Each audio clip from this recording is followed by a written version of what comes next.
వరకే ఉపయోగపడతాయి. బ్రహ్మ విద్య పరిజ్ఞానం బ్రహ్మప్రాప్తి కరం స్థిరం. తీసివచ్చా?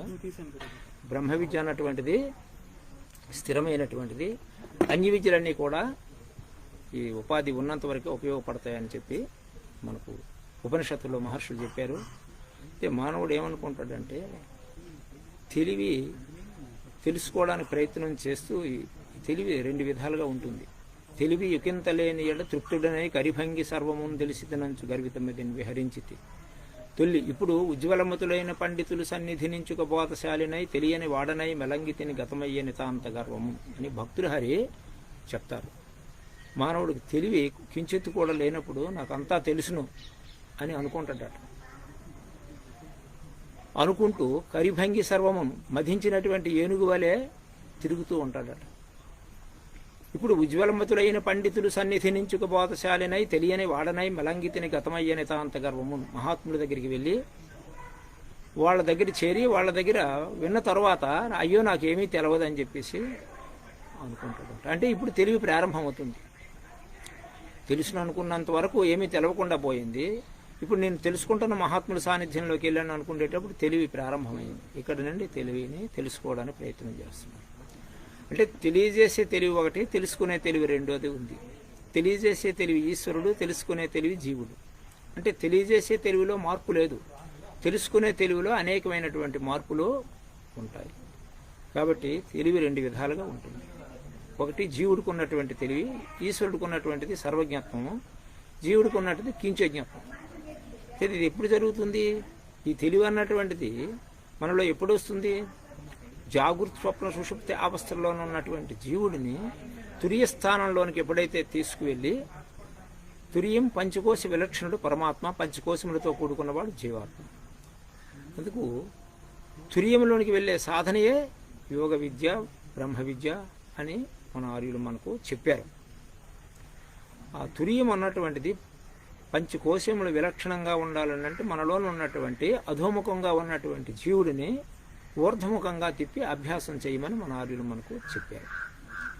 ఇది ఋషులు కూడా అనేక విధాల అనేక కక్షల్లోనూ మనకు తెలియజేశారు. మనం తెలుసుకోవాలి ఆ తెలివిని అంటే మన లోపలికి వెళ్ళే ప్రయత్నమే చేయాలి.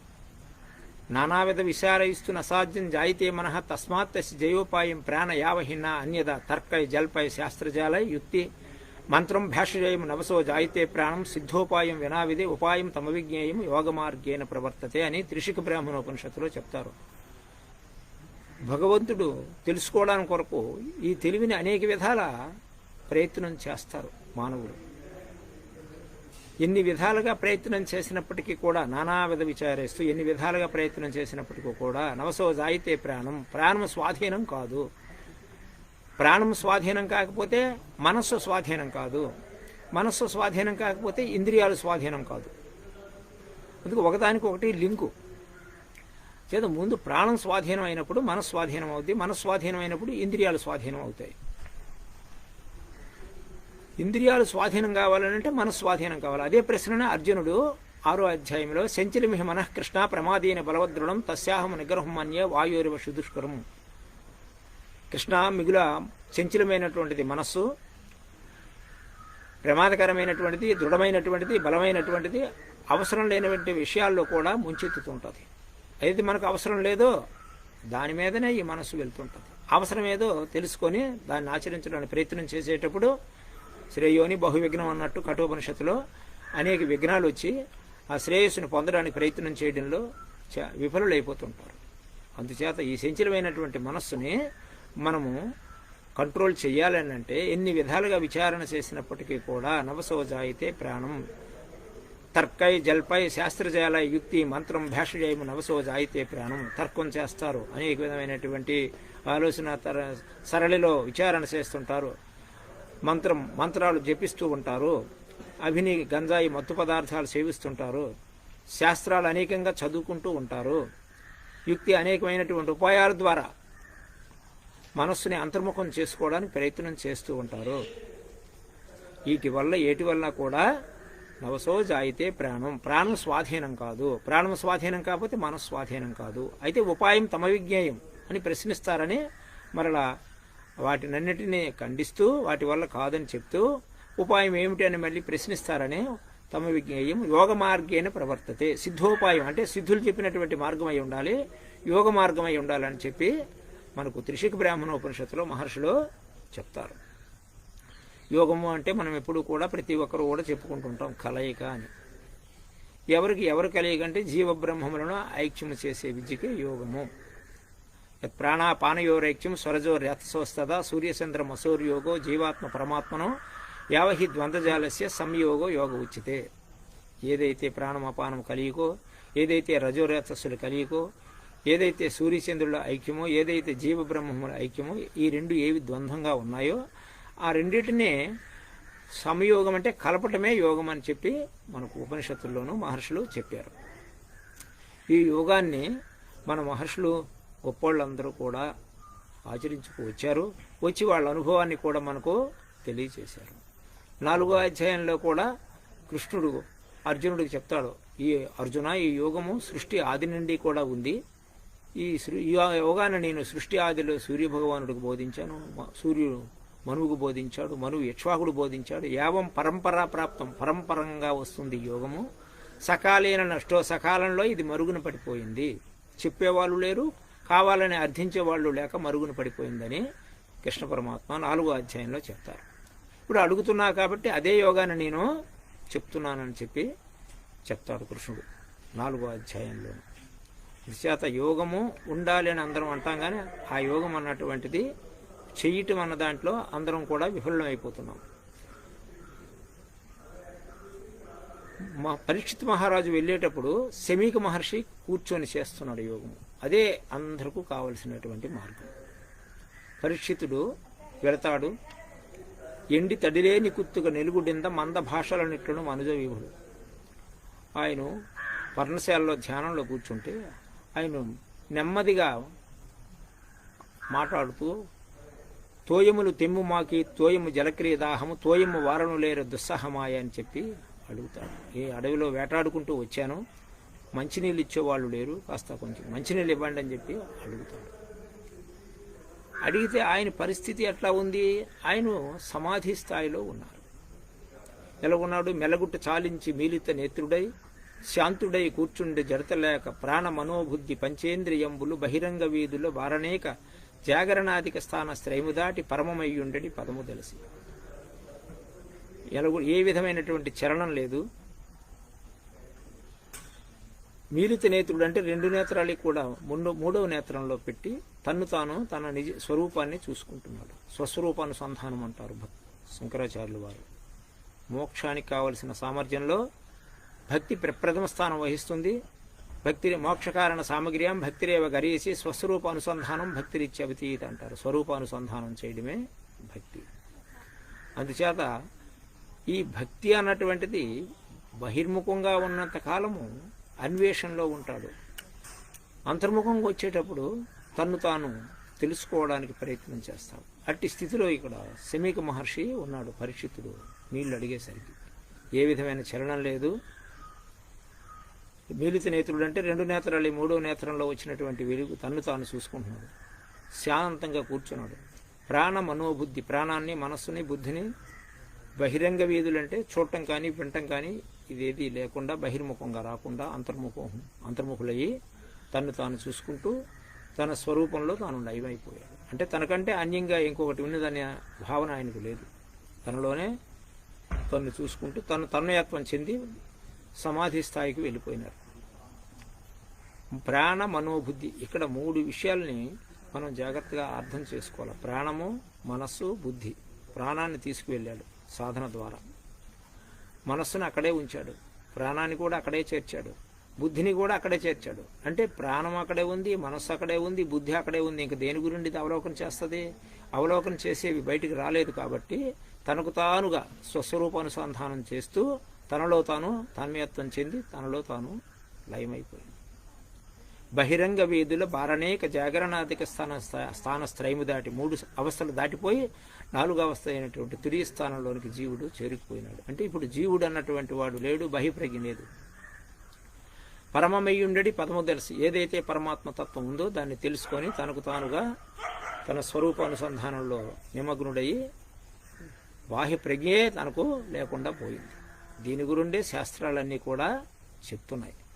మనం ఇన్ని పుస్తకాలు చదువుకుంటుంటాం, ఎన్ని పుస్తకాలు చదివినే బహిర్ముఖమైనటువంటి సాధనల ద్వారా పొందబడదు. ఎందుకు అంటే వస్తువు అన్నది ఎక్కడుందో బాగా నిర్ణయం చేసుకోవాలి. వస్తువు ఉన్న దగ్గర మనం ప్రయత్నం చేస్తే అది మనకు లభ్యమవుతుంది. వస్తువు ఒక చోటు దగ్గర పెట్టి ఇంకో చోటుని వెతికితే మనకు దొరికేది కాదు. అందుచేత మనకు అది లభ్యం కావాలని అంటే ఏం చేయాలి? వస్తువు ఎక్కడుందో తెలుసుకోవాలి. తెలుసుకోవాలని అంటే మన లోపలికే వెళ్ళాలి. లోపలికి వెళ్ళే ప్రయత్నమే యోగం. భృగువురు మధ్య శివస్థానం. దీనికి గాను మనం ఏం చేయాలి? కార్యసాధకుడు లక్షణాలు ఉండాలి. భక్తుడు హరి చెప్తారు ఓ పద్యంలో కార్యసాధకుడు తాలూకా లక్షణాలు. కార్యసాధకుడు ఒకచో నేలను పవలించు, ఒకసో నప్పారు భూజజ్జిపై, ఒకసో శాఖములారగించు, ఒకసో ఉత్కృష్ట శాల్యాన్నమున్, ఒకసో బొంత ధరించు, ఒక్కొక్క తరిన్ లెక్కకు రానియుడు సుఖంబున్ దుఃఖంబున్ మదిన్. మనస్సులోకి కార్యసాధకుడు అన్నటువంటి వాడు కటిక నేల మీద పండుకుంటాడు ఒకసారి. ఒకసో బొంత ధరించు, ఒక్కొక్కసారి పట్టుపరుపుల మీద పడుకుంటాడు. ఒకసారి నిష్కృష్ట శాల్యాన్నమును సదృశోపేతమైనటువంటి భోజనాలు చేస్తాడు. ఒక్కొక్కసారి ఏమీ లేకపోయినా తనలో మనస్సులో ఏ విధమైనటువంటి బాధ ఆయనకు ఉండదు.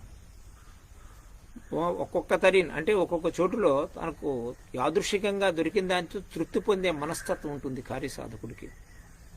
లెక్కకు రానీయుడు సుఖంబున్ దుఃఖంబున్ మదిన్ అంటే ఇది ఈ రోజు ఇలా జరిగింది కదా, ఆ రోజు అలా జరిగింది కదా అన్నటువంటి మనస్సుకు రానివ్వడు. ఎప్పుడైతే అది మనసులోకి వచ్చిందో దుఃఖానికి గురైపోతాడు. అంటే ఆ రోజు నేను ఇలా ఉన్నాను, హంసతూలిక పాన్పి మీద పండుకున్నాను, ఆ రోజు అటువంటి భోజనాలు చేశాను, ఈ రోజు ఇట్లాంటివి ఉంది అని చెప్పేసి ఏ విధమైనటువంటి మనసులోనికి బాధలో రానివ్వడు.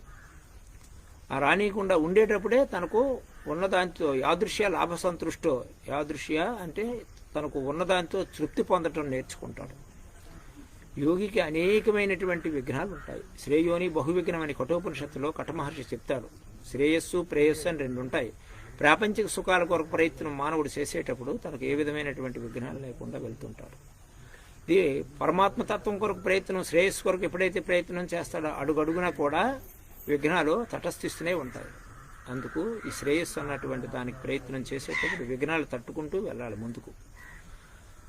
యోగి అన్నటువంటి వాడికి అనేకమైనటువంటి సన్మానం ఉంటుంది, అగౌరవం పరుస్తారు, సన్మానం చేస్తారు. అంటే మానవ మానయో నిందాస్తులియో స్తుతిర్మౌని సంతుష్టోయాన కానచిత్తు. యోగికి ఆదర్శించినటువంటి వారికి భగవంతుడు ఒక విధంగా సన్మానాలు చేస్తారు, గొప్పవాడని అనుకో పొగుడుతూ ఉంటారు, పూజలు చేస్తారు, అర్చనలు చేస్తారు. ఒక్కొక్క దగ్గర దూషిస్తూ దూషణ భూషణాలు రెండింటినీ కూడా మానం కానీ సన్మానం చేసినప్పుడు కానీ దూషించినప్పుడు కానీ సమతుల్యమైనటువంటి బుద్ధి ఎవరికైతే ఉంటుందో వాడు యోగి అని చెప్తారు. నిందాస్తులియో పొగిడినప్పటికీ నిందించినప్పటికీ సమతుల్యమైనటువంటి బుద్ధి ఎవరికైతే ఉంటుందో అటువంటి వారు యోగి అని చెప్పి చెప్తారు. అందుకే భగవంతుడు ఈ విధంగా యోగిని పరీక్ష చేస్తూ ఉంటారు. మనకు లాభం వచ్చినా నష్టం వచ్చినా సమతుల్యమైనటువంటి బుద్ధి ఉండాలి. ఉన్నప్పుడే మనం పరమాత్మతత్వాన్ని తెలుసుకోవడానికి ఆస్కారము ఉంటుంది. కాబట్టి ఏ విధమైనటువంటి చలనము లేకుండా తన తన్మయత్వంలో తాను ఉండాలి. దానినే సుఖమహర్షి బ్రహ్మానందం అంటారు, దాన్ని నిత్యానందం అంటారు, బ్రహ్మానందం అంటారు. ఇది మానవుడికి ఏం కావాలని అంటే ఆనందమే కావాలని కోరుకుంటాడు. కానీ ఆనందం ఎక్కడుంది అని అంటే తనలోనే ఉంది, తనకంటే అన్యంగా లేదు. అన్యంగా ఉంటే బాహ్యంగా ఎన్నో వస్తువులు వాహనాలు ఉన్నవాళ్ళు, ధనవంతులు, పెద్ద పెద్ద వాళ్ళని మనం ఆఫీసర్లని అన్నీ ఉన్న భౌతికంగా అన్నీ ఉన్నవాళ్ళు మనం చూస్తూనే ఉన్నాం. వాళ్ళు సుఖంగా ఉన్నారంటే లేరని అర్థమైపోతుంది. ఆనందంగా ఎవరు ఉండగలరు? ఈ ప్రపంచంలో ఎవరు సుఖిస్తారు అని అంటే నిండా జ్ఞాని సుఖిస్తాడు, ఏమీ తెలియని అమాయకుడు సుఖిస్తాడని అంటారు. ఎవరు? భీష్ముడు వారు. ధర్మరాజా వారు అడుగుతారు, తాతగారు ఈ సృష్టిలో ఎవరు సుఖిస్తారని అంటే ఆయన చెప్తాడు, బాగా ఉన్నవాడు సుఖించలేడు, లేనివాడే సుఖిస్తాడని బాహ్యార్థం చెప్పారు. ఆంతర్యం ఏంటంటే ఎప్పుడైనా సరే నిండా జ్ఞాని అంటే సర్వజ్ఞత్వం తెలియాలి. సర్వజ్ఞుడు ఎవరైతే ఉంటారో వాడు సుఖిస్తాడు. ఏమీ తెలియని అమాయకుడు సుఖిస్తాడని చెప్పారు. ఈ నిండా సర్వజ్ఞత్వం తెలిసిన వారు అరుదుగానే ఉంటారు. ఏమీ తెలియని అమాయకుడు కూడా అరుదుగానే ఉంటాడు. ఏమీ తెలియకుండా ఉండదు. వాడికి ఏదో కొద్దో గొప్ప వాడికి తెలిసే ఉంటుంది. కాబట్టి ఈ ప్రపంచంలో ఎవరు సుఖిస్తారని అంటే ఎవ్వరూ సుఖించలేకుండా పోతున్నారు. సుఖం అన్నది కావాలనుకుంటున్నారు. కానీ ఆ సుఖానికి కావలసినటువంటి అన్వేషణలోనూ విఫలులైపోతున్నాం. విఫలవ్వకుండా ఉండాలని అంటే పట్టుదల ఉండాలి. పట్టుదల ఉంటే అప్పుడైనా మనము ఒక రోజు కాకపోతే ఒక రోజుకైనా సరే చేరుకోవచ్చు. అందుకే స్వామి బహునాం జన్మనామంత అన్నారు. యోగి కావాలి అంటే బహుజన్మలు పడుతుందని చెప్పారు. బహునాం జన్మనామంతే జ్ఞానవాన్ మాం ప్రపంచతే వాసుదేవ సర్వమితి సమహాత్మ సుదుర్లభ అని అన్నారు. అట్టి మహాత్ముడు దుర్లభుడు అని అంటారు. అనేక జన్మలు ఎత్తి ఎత్తి పరమాత్మ కొరకు తపన పడి ఏదో ఒక జన్మకి సర్వం వాసుదేవుడు అన్నటువంటి సర్వం కిలుగుదం బ్రహ్మ నేహ నానాస్తి కించన కించెత్తు కూడా పరమాత్మ కంటే అన్యంగా ఇంకొకటి లేదు అని దృష్టిని జ్ఞానమయంగా మార్చుకొని సృష్టిని బ్రహ్మమయంగా చూసే నేర్పు వస్తుంది. ఎవరికి? అటువంటి మహాత్ముడికి. సమహాత్మ సుదుర్లభ అంటారు. అటువంటి మహాత్ముడు ఈ లోకంలో దుర్లభము అని చెప్పి కృష్ణుడే భగవద్గీతలోనూ చెప్తారు. కాబట్టి మనం ఏం చేయాలంటే శ్రద్ధావాన్ లభతే జ్ఞానం. ముందుకు వేసినటువంటి కాలు వెనక్కి తీయకూడదు. ఎన్ని కష్టాలు రానివ్వండి, ఎన్ని నష్టాలు రానివ్వండి. ఎందుకు అంటే మనం వచ్చేటప్పుడు ఏం పట్టుకు రాలేదు, పోయేటప్పుడు ఏం పట్టుకుపోము. ఈ మధ్యలో ఈ దేహాత్మ బుద్ధి చేత నానాయాతలకు గురైపోతుంటున్నాం, నానా బాధలు గురైపోతుంటున్నాం. కాబట్టి వీటి నుండి దాటాలి అంటే మన మనస్సు, శుద్ధ మనస్సు, మలిన మనస్సు అని రెండు ఉంటాయి. శుద్ధ మనస్సు పరమాత్మను చేరుస్తుంది, మలినమైన మనస్సు పరమాత్మను చేర్చదు. తేజోబిందోపనిషత్తులో చెప్పారు, మనోహం ద్విధం ప్రాక్త శుద్ధంచ అశుద్ధమేవస. మనస్సు రెండు విధాలుగా ఉంటుందట. శుద్ధంగా ఉంటుంది ఒకరికి, ఇంకొకరికి మలినంగా ఉంటుంది. మనస్సు మాత్రం ఒకటే. ఆ మనస్సే ఒకరికి మలినంగా ఉంటుంది, ఒకరికి శుద్ధంగా ఉంటుంది. శుద్ధం కామ సంకల్పం, అశుద్ధం కామ సంకల్పం. అశుద్ధమైనటువంటి మనస్సు కోరికలు పుట్ట, ఒకటిదాని తర్వాత ఒకటి, ఒకదాని తర్వాత ఒకటి. అంటే కోరికలు వచ్చినప్పుడు ఆ కోరిక వస్తుంది, ఆ కోరికను నెరవేర్చుకోవడం కొరకు కొంత టైం అయిపోతుంది. దాని తర్వాత మలినమైన మనసు పలుకుంటుందా, మరొక కోరిక. ఆ కోరిక అయ్యేసరికి మరొక కోరిక. ఇంకా మానవుడు ఎప్పుడు సుఖిస్తాడు? ఈ కోరికలు అన్నటువంటి సుడిగుండాల్లోనే పునరపి జననం పునరపి మరణం, సస్తూ పుడుతుండడం జరుగుతుంటుంది. ఈ విధంగా వాడి జన్మ ఆఖరి అయిపోయి సస్తుండడం పుడుతుండడం జరుగుతుంటుంది. ఇది మలిన జన్మహేతు అన్నారు. మనస్సు ఒకటే, కానీ రెండు విధాలుగా ఉంటుందట. ఒకరికి శుద్ధ మనస్సు ఉంటుంది, ఒకరికి అశుద్ధమైనటువంటి మనస్సు ఉంది. అశుద్ధం కామ సంకల్పం, కోరికలు పుట్ట. శుద్ధం కామ వివర్చనం, శుద్ధమైనటువంటి మనస్సు యాదృశ్య లాభసంతృష్టో ఉన్నదానితో తృప్తి పొందడం నేర్చుకుంటుందట. దేనికి కూడా అలజడి ఉండదు శుద్ధ మనస్సుకి. మలిన మనస్సు అలజడులు లేపుతుంటుంది, నానాయాతనలు పెడుతుంటుంది, కోరికలు పుట్ట. అందుచేత మన మనస్సు శుద్ధి కావాలంటే ఏం చెయ్యాలి? మనస్సు శుద్ధంగా ఒకరికి ఉంటుంది, మలినంగా ఒకరికి ఉంటుంది. సరే, శుద్ధ మనస్సు కావాలి. జన్మ వినాశిని అన్నారు కదా, అది కోరికల్ని విసర్జిస్తుంది శుద్ధ మనస్సు. శుద్ధ మనస్సుకి ఆత్మానుభూతి కలుగుతుంది. దానికి గాను ఏం చెయ్యాలి? పుస్తకాలు చదువుకోవాలా, లేకపోతే పూజలు చేయాలా, యాత్రలు చేయాలా, ఏం చేయాలి అన్నది ఒక ప్రశ్న. గీతా మహత్యంలో ఒక శ్లోకం ఉంటుంది. గీతని అధ్యయనం చేయాలంటే గీతా మహత్యంలో గీతా అధ్యయన శీలస్య, గీతని ఎవరైనా అధ్యయనం చెయ్యాలంటే ప్రాణాయామ పరస్య, ప్రాణాయామం చెయ్యాలంట. నైవిసంతి హి పాపాన్ని పూర్వజన్మ కృతాన్యపి, అనేక జన్మల్లో చేసినటువంటి పాపాలన్నీ కూడా భస్మీపటలం అయిపోతాయని చెప్పి గీతా మహత్యంలో ఈ శ్లోకం చెప్తుంది. అంటే ఎవరైనా సరే గీతని పారాయణం చేయాలని అంటే ప్రాణాయామం చేస్తూ గీతను అధ్యయనం చేయాలని మనకు అర్థమవుతుంది. ప్రాణాయామం చేస్తే మనస్సు శుద్ధి అవుతుంది. గీతాధ్యయనశీలస్య, గీతను అధ్యయనం చేయాలంటే ప్రాణాయామం చేసి తీరవలసిందే. ప్రాణాయామం వల్ల ఏమవుతుంది?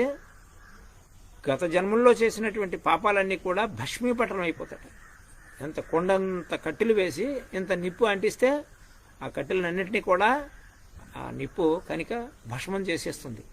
అలాగునే ప్రాణాయామం ద్వారా మనస్సు శుద్ధి అయ్యి ఆత్మానుభూతి కలుగుతుంది. అట్టి మనస్సుకి ఆత్మసాక్షాత్కారం కలిగిన తర్వాత తాను చేయాల్సినటువంటిది ఇంకా మిగిలి ఉండదు. ఎప్పుడైతే ఆత్మానుభూతి కలుగుతుందో, ఆత్మసాక్షాత్కారం కలుగుతుందో, తాను మనస్సు ఉపశమనం జరుగుతుంది. ఈ ఆత్మ ఎక్కడుందని మనం ప్రశ్నిస్తే శంకరాచార్యులు వారు సాధన పంచకంలో ఆత్మబోధలో చెప్తారు, సదా సర్వగతోపి ఆత్మ, ఆత్మ లేని చోటే లేదట. భగవంతుడు ఎక్కడున్నాడని అంటే సర్వత్రా ఉన్నాడట. శంకరుల వారు ఆత్మపాదులు చెప్తున్నారు. న సర్వత్రా అవభాసతే, ఉంది కానీ తెలియపడదు అని అంటున్నారు. అది తెలిస్తే ఏమిటి? సృష్టి రహస్యం మరుగుపరిచి ఉంచారు. కాబట్టి తెలియాలంటే ఎలాగా, ఎవరికి తెలుస్తుంది? న సర్వత్రా అవభాసతే బుద్ధాభావేన స్వచ్ఛేసు ప్రతిబింబవత్తు. శుద్ధమైనటువంటి బుద్ధితత్వం కలిగినటువంటి వారికి మాత్రమే ఈ ఆత్మ అనుభూతి చెందుతాడు, పొందుతాడు అని చెప్పారు. అంటే ఇప్పుడు ఏం చేయాలి? శుద్ధమైనటువంటి బుద్ధి కావాలని అంటే ఏం చేయాలి? స్వచ్ఛేసు ప్రతిబింబవత్తు అంటున్నారు. అంటే మన బుద్ధి ఎలాగుండాలంటే స్వచ్ఛేసు ప్రతిబింబవత్తు. పైన సూర్యుడు ఉన్నాడు, కిందిని జలం ఉంది. ఆ జలము నిశ్చలంగా నిర్మలంగా శుద్ధంగా ఉంటే ఆ బింబం ఎలాగుందో ప్రతిబింబం కూడా ఆ విధంగానే కానొస్తుంది. అలాగనే మన బుద్ధి శుద్ధమైతే ఆత్మానుభూతి కలుగుతుందని శంకరుల వారు చెప్తారు. అందుచేత స్వచ్ఛేసి ప్రతిబింబవత్తు. ప్రమాదం వల్ల ఎక్కడ వచ్చి పడ్డదంటే మనకు పంచేంద్రియాదుల ద్వారా బహిర్ముఖంగా వచ్చి ఈ మాయాజాలంలో చిక్కుకున్నాడు జీవుడని నామకరణం చేశారు. ఏతత్ పంచక బీజంతు కుండలయాం తదాంతరే. కుండలిని శక్తి పంచబీజాల ద్వారా. పంచబీజాలు ఏంటి? శబ్ద స్పర్శ రూప రస గంధము అన్నటువంటి జ్ఞానేంద్రియ పంచకం ద్వారా లోపట ఉన్నటువంటి జీవశక్తి బహిర్ముఖంగా వచ్చేసింది.